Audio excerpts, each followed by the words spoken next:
Hi friends, అందరూ ఎలా ఉన్నారు? బాగున్నారా? నేను కూడా చాలా బాగున్నానండి. ఈ వీడియోలో నేను మీకు కీమా బీరకాయ కర్రీ ఎలా ఉండాలో చెప్దాం అనుకుంటున్నానండి. దీనికోసం అని చెప్పి పచ్చిమిర్చి, ఆనియన్స్ కట్ చేసి పక్కన పెట్టుకోవాలి.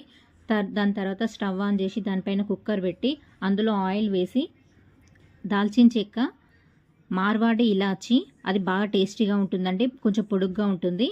ఆ బగార పువ్వు ఇవన్నీ వేసి దాని తర్వాత పచ్చిమిర్చి, ఆనియన్స్ వేసి వాటిని బాగా కలపాలండి. అవి బాగా వేగాలి.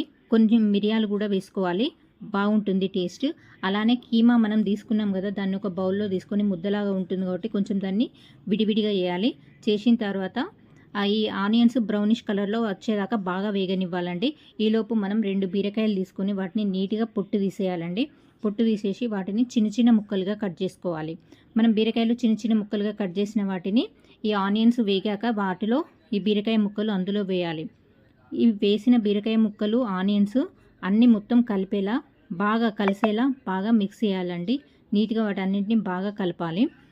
కలిపిన తర్వాత మనం టేస్ట్కి తగ్గట్టు కొంచెం ఒక 1 టేబుల్ స్పూను సాల్ట్ తీసుకొని దాన్ని నీట్గా కలిపేసుకోవాలి. మనం కలిపేసుకున్న తర్వాత ఈ కీమా దాన్ని అందులో వేసి మెల్లిమెల్లిగా వేయాలండి. కొంచెం విడివిడిగా వేయాలి, ముద్దలాగా ఉంటుంది కాబట్టి దాన్ని నీట్గా అట్లా విడివిడిగా వేస్తూ దాన్ని మొత్తం నీట్గా బీరకాయ ముక్కలు, కీమా, ఆనియన్స్ అన్నీ మిక్స్ అయ్యేలాగా నీట్గా కలిపేసుకోవాలి.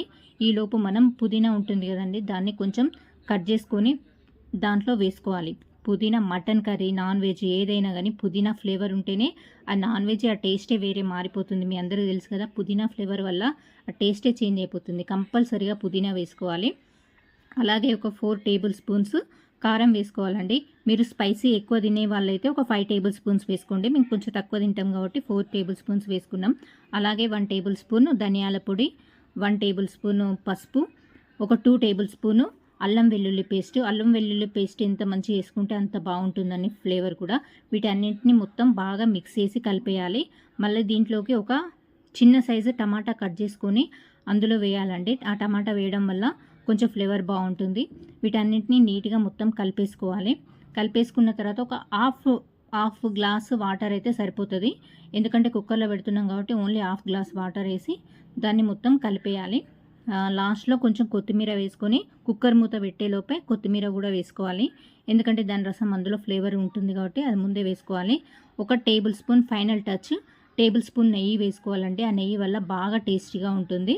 తర్వాత కుక్కర్ మూత పెట్టేసి ఒక 5 విజిల్స్ కొట్టిస్తే కీమా బీరకాయ ఉడికిపోతుంది. చూస్తున్నారు కదా ఎంత బాగుందో. ఈ కీమా బీరకాయను చపాతీలో అయినా, రైస్లో అయినా, జొన్న రొట్టెతో అయినా, దేనిలోనైనా తినొచ్చు. చాలా చాలా టేస్టీగా ఉంటుంది. ఫ్యామిలీ మొత్తం అందరికీ నచ్చుతుంది. నా వీడియో కనుక మీకు నచ్చినట్టయితే లైక్, షేర్, సబ్స్క్రైబ్ మర్చిపోకండి. Thank you so much.